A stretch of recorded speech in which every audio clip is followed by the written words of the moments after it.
Je veux pas me laver les dents. Je veux laver les dents. Les caries. Les dents et dodo. Tu veux que je te raconte l'histoire de ce village qui ressemble beaucoup à celui de la Reine des Neiges ? Ok. Mais par contre, moi je raconte mes histoires qu'aux enfants qui se lavent les dents. Donc attrape ta brosse à dents, ton dentifrice, et tu frottes jusqu'à ce que l'histoire soit terminée. 3, 2, 1, 0. Est-ce que ça t'est déjà arrivé, en regardant un dessin animé, d'avoir trop envie de rentrer dans l'écran et de te retrouver dans les décors du film que tu regardes ? Waouh, ça serait trop bien de pouvoir faire ça.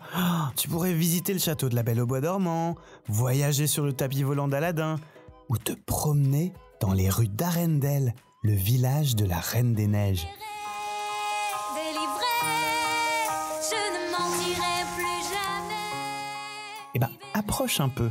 J'ai un secret pour toi. Arendelle existe vraiment. Mais si, je te jure, c'est pas des blagues.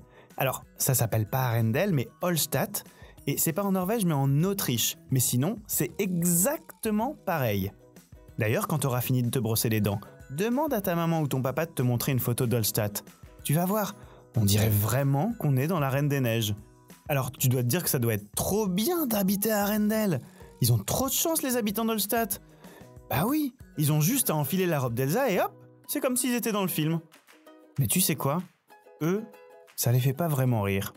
Et tu veux savoir pourquoi ? T'inquiète pas, je vais tout expliquer. Mais je vois bien que depuis tout à l'heure, t'as envie de chanter Libéré, délivré. Je t'entends même le fredonner. Sauf qu'attention, hein, on est là pour se brosser les dents, pas pour chantonner, hein. Allez, allez. Donc les habitants d'Holstatt, leur vie a beaucoup changé depuis la sortie de la Reine des Neiges. Bah oui, Holstatt c'est un tout petit village de 700 habitants, coincé entre un lac et une montagne. Donc avant, personne ne connaissait, personne n'y passait, et les habitants vivaient une petite vie tranquille. Mais tout ça, c'est terminé. Maintenant, les gens viennent du bout du monde pour se prendre en photo dans le village d'Elsa et Anna. Parfois, il y a plus de 10 000 personnes par jour. Oh, tu te rends compte ? C'est comme si d'un coup, des cars entiers de touristes venaient se prendre en photo devant ta maison. Tu pourrais plus sortir tranquillement, il y aurait du bruit tout le temps, et il y aurait peut-être même des paquets de chips un peu partout par terre. Ça serait vraiment pas rigolo. Et ça, tu vois, c'est quelque chose de très important. Quand tu es en vacances, n'oublie jamais qu'il y a des vrais gens qui vivent dans les endroits que tu visites et qu'il faut respecter leur ville et leur tranquillité. Un peu comme quand ta petite sœur vient jouer dans ta chambre. Si elle met tout le temps le bazar, au bout d'un moment, t'en auras marre et tu lui interdiras de rentrer. Donc les choses que t'aimerais pas qu'on fasse chez toi, eh ben, ne les fais pas chez les autres. Bon, montre-moi un peu tes dents. Fais A, fais I. Ah, c'est pas mal ça, bien blanche comme il faut. Tant pis pour vous les caries. Allez maintenant, au lit. Je vais pas aller me coucher.